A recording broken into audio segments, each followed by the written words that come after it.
71 થી 90 સુધીની સંખ્યાઓ. બાળમિત્રો, ચાલો હવે આગળની સંખ્યાઓ જોઈએ. દોસ્તો, હવે 10ના જૂથ કેટલા છે? કોણ ગણી બતાવશે? 1, 2, 3, 4, 5, 6 અને 7. 7 10ના જૂથ એટલે 70. અને એકમમાં કેટલા છે? 1 છે. 70 ને 1 71. 7 એકડ 71.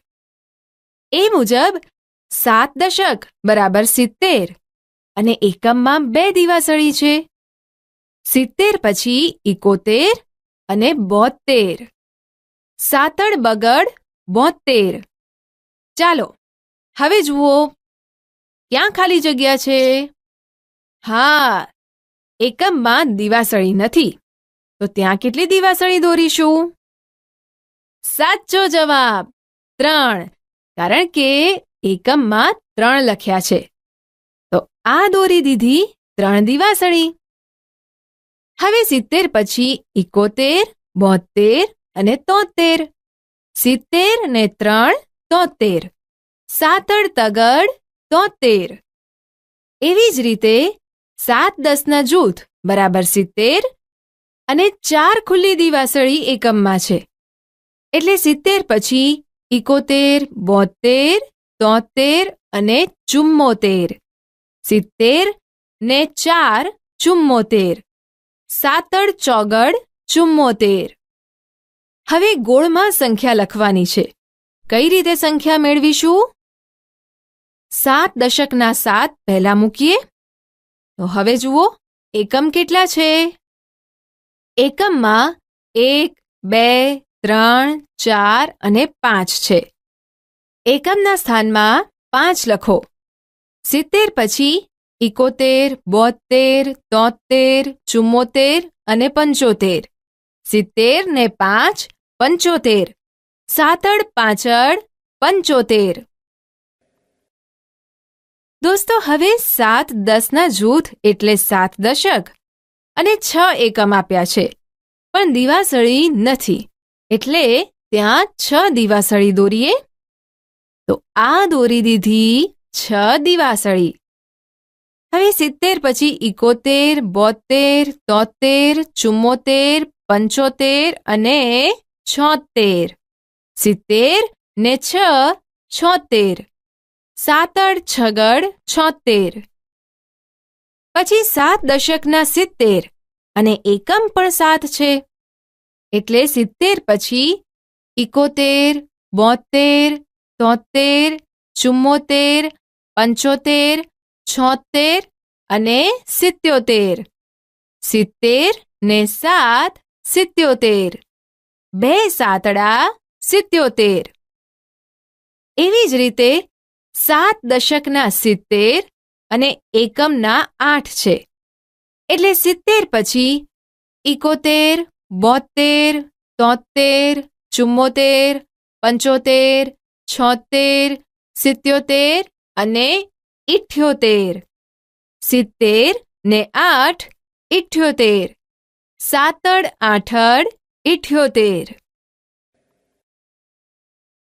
હવે જુઓ, 7 દશક તો છે જ અને એકમમાં 9 આપ્યા છે, પણ દિવાસળી દોરી નથી, તો ત્યાં 9 દિવાસળી દોરી દઈએ. આ લ્યો ભાઈ, તો આપણે દોરી દીધી દિવાસળી. હવે ગણીએ. 70 પછી 71, 72, 73, 74, 75, 76, 77, 78 અને 79. 7 90 79. દોસ્તો, 7 10ના જૂથ તો હતા જ, અને હવે એકમમાં પણ 10 દિવાસળી થઈ ગઈ, તો એનું બનાવીએ 10નું જૂથ અને આ જૂથ સાથે મૂકીએ, એટલે ત્યાં 1, 2, 3, 4, 5, 6, 7 અને 8 10ના જૂથ થાય. 8 10ના જૂથ, એના 8 અને એકમમાં કશું નથી, એટલે તેની શૂન્ય મૂકીએ એટલે થયા 80. 70 ને 10 80. આઠડે મીંડે 80.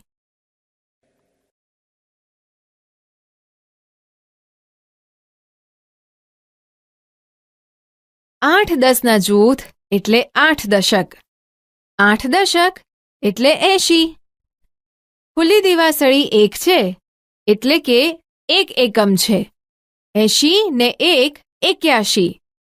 આઠડ એકડ 81. 8 દશક એટલે 80. એકમમાં 2 છે પણ દિવાસળી નથી તો ત્યાં દોરીએ 2 દિવાસળી. 80 પછી 81 અને 82. આઠડ બગડ 82. હવે જુઓ 8 દશક અને 3 એકમ. 80 પછી 81 82 અને 83. આઠડ તગડ 83. એવી જ રીતે 8 દશક અને 4 એકમ એટલે 84. 80 પછી 81 82 83 અને 84. આઠડ ચોગડ 84. પછી 8 દશક આપ્યા છે અને 5 એકમ લખ્યા છે પણ એકમની દિવાસળી દોરી નથી તો ત્યાં 5 દિવાસળી દોરીએ. હવે જુઓ 8 દશક એટલે 80 અને 80 પછી 81 82 83 84 અને 85. આઠડ પાંચડ 85. 8 દશકના 80 અને એકમ કેટલા છે? સરસ 6 એકમ છે. 80 ને 6 એકમ એટલે 86. 80 પછી 81 82 83 84 85 અને 86.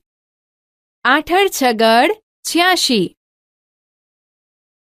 હવે 80 ને 7 એકમ છે એટલે 87. 80 પછી 81 82 83 84 85 86 અને 87. 80 ને 7 87.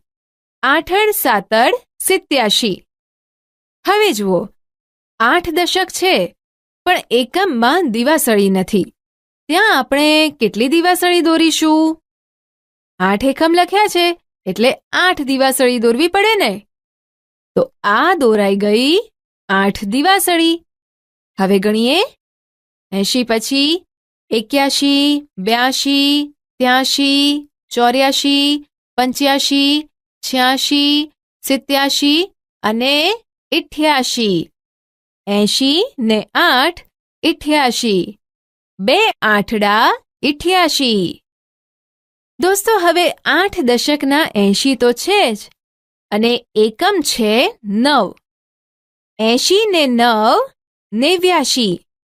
આઠડ 90 89. હવે 9 એકમ હતા ત્યાં 10 થઈ ગયા એટલે તેનું બનાવી દઈએ 10નું જૂથ અને જૂથને મૂકીએ જૂથ સાથે. 8 જૂથ તો હતા હવે 9 થઈ ગયા. જૂથના 9 અને એકમમાં એક પણ દિવાસળી નથી એટલે એકમમાં કશું જ નથી એટલે ત્યાં શૂન્ય. 80 ને 10 90. નવડે મીંડે 90.